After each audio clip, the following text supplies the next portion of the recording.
Hey guys, welcome to the first installment of Inferno Friday.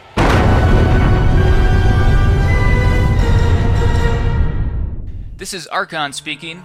Me and my brother Dreadnought will be making weekly videos sharing the best strategies we can find for melting faces in the Inferno difficulty of Diablo 3. I'll be playing a wizard and will be sharing wizard strategies, while Dreadnought will be playing and covering barbarian strategies. We plan to cover all 5 classes in the future, but for now it will mainly be Wizard and Barbarian. Come May 15th, when Diablo 3 is released, we will be making gameplay videos demonstrating the most effective strategies we found each week. However, since the game is not out yet, this week we'll be sharing with you the 5 things you want to know before playing Diablo 3. These are the 5 things we found which we feel will help players level the fastest once the game is released. So, to get things started, Dreadnought will be introducing the first one. Thanks Archon, this is Dreadnought, and we're going to start off with the infamous elective mode, which was unintentionally kept a secret from many of the open beta testers. When elective mode is activated in the Preferences tab, players have the freedom to choose any combination of skills rather than just one skill from each category. Blizzard reps explain that the elective mode is off by default to prevent new players from being overwhelmed by the skill progression. If you're already comfortable with an action bar and skill selection, we recommend activating elective mode from the start for maximum customization.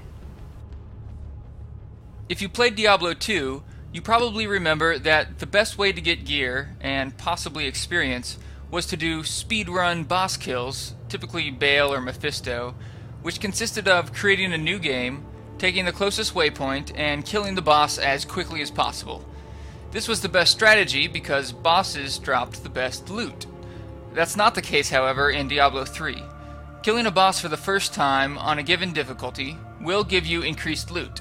However, after that, boss loot will be similar to the loot off of elites, champions, and the random encounters found in each zone. And because they are all so much more plentiful than bosses, it will probably make more sense to clear much of the area instead of rushing straight to the end boss. Now, early in the game, you might not care as much about loot, and completing quests as quick as possible might be the fastest way to level. However, if you're at the point where you need more experience or better gear to progress to the next act, killing elites and champions and completing random encounters will definitely be the way to go. Gamers who have played MMOs like the World of Warcraft are already familiar with the profession system. In many online games, professions are time-consuming and barely worth the resources put into them. This won't be the case, however, in Diablo 3. It will be worth your time and resources to level your blacksmith and jeweler. The weapons and armor that you craft will give you significant gear upgrades throughout your journey to Inferno, and any player who chooses not to level and use his blacksmith will be greatly crippled unless he plans to throw some money at the real money auction house.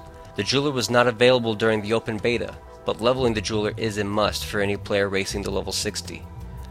The gems you use to augment your gear will be worth the effort.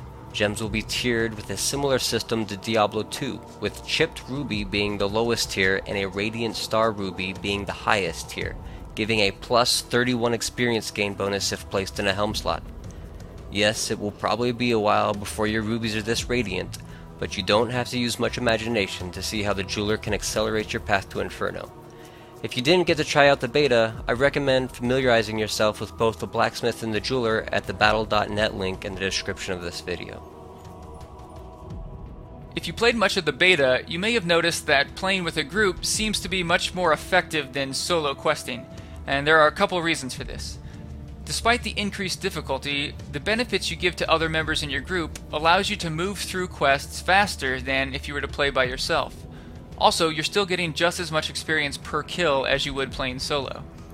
The real advantage, however, seems to be the ability to port back to town and then use the banners to port back to your friends. Once in town, there will be a banner for each player in the game. Right-clicking on a banner will instantly teleport you to that player's location, assuming they're not engaged in a boss fight. This allows one player to leave the group, sell, repair, and turn in quests, while the rest of the party continues to progress. Also, quest turn-ins seem to count for all players, which will save you even more time. On the other hand, having players in your game who aren't fighting with you could slow down your leveling time. You don't seem to get any extra experience from having more players in the game, however, the difficulty will still be increased, which will slow you down. It looks like the best strategy is to find friends to play with, from real life or in the game, and create private games to avoid other players joining who might not be fighting with you, but who will still increase the game's difficulty. Profession boosting is a rewarding strategy for anyone with a trusted Diablo 3 gamer buddy. I say that trust is involved because you will be giving your friend the materials necessary to level his blacksmith, and he will be giving you the materials you need to level your jeweler. So you will depend on your friend to craft blacksmithing gear for the both of you, and you will be crafting the gems for your two-man team. Starting at jeweler level 4 and blacksmith level 5, special crafting pages found throughout the world will be required to level your crafters, along with a decent amount of gold. Through profession boosting, your two-man team still has access to both a leveled jeweler and a leveled blacksmith at half the price. Beware though, if your friend decides to go back to competitive Mario Kart racing and leaves Diablo 3, you'll be stuck with your level 1 blacksmith. Well, that's all the tips we have for you this week. Next week we'll be covering some theory crafting that's going on in the forums, and me and Dreadnought will each discuss the leveling strategies we plan on using once the game comes out. This video has been mirrored on each of our channels. However, our gameplay videos will be a little different. We'll still be recording videos together, however, you'll be able to watch my screen on my channel and Dreadnought's screen on his channel, so you can kind of decide which class you want to follow. We'll also include a link in the description of this video so you can subscribe to either of our channels. Thanks for watching, guys. You can expect a new video every Friday, so please like and subscribe.